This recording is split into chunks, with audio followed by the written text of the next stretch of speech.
Now at 4, world leaders on edge in the wake of Iran's missile attack on Israel. Nearly 200 were fired, lighting up the night sky, forcing people to seek shelter. Israel has vowed to make Iran pay, saying retaliation will be significant and fast, further stoking fears of a larger conflict in the region.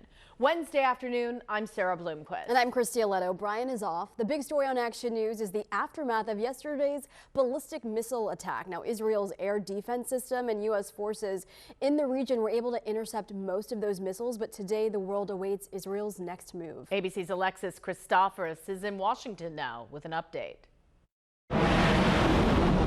New video today of U.S. missiles fired from the eastern Mediterranean Tuesday to intercept the barrage of rockets fired into Israel by Iran. The U.S. and Israel's air defense system helping to stop many of the nearly 200 missiles. But some did make it through, including this one hitting an elementary school in southern Israel. Israel now vowing Iran will pay for the attack, but falling short of saying how or when retaliation will happen. An official only saying it will be significant and come fast. Iran saying the attack was a response to Israel's recent operations killing leaders of Hezbollah and Hamas, as well as Israel's attacks and destruction in Lebanon and Gaza. Iran is urging the U.S. to step aside, warning of a far more crushing response as fears grow over an all-out war in the Middle East.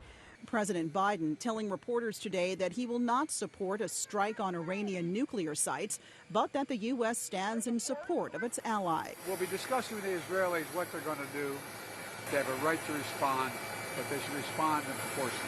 In a separate attack in the Tel Aviv area Tuesday, Hamas's military wing is now claiming responsibility. 7 people were killed in the shooting, 16 others wounded. The Israeli military sending more troops into southern Lebanon today, announcing the first deaths from the conflict there. 8 Israeli soldiers killed in an ambush by Hezbollah fighters.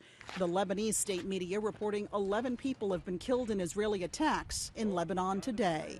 While Israel won't say how it plans to retaliate, Israeli officials say all options are on the table, including targeting Iran's oil facilities. Alexis Christoforous, ABC News, New York.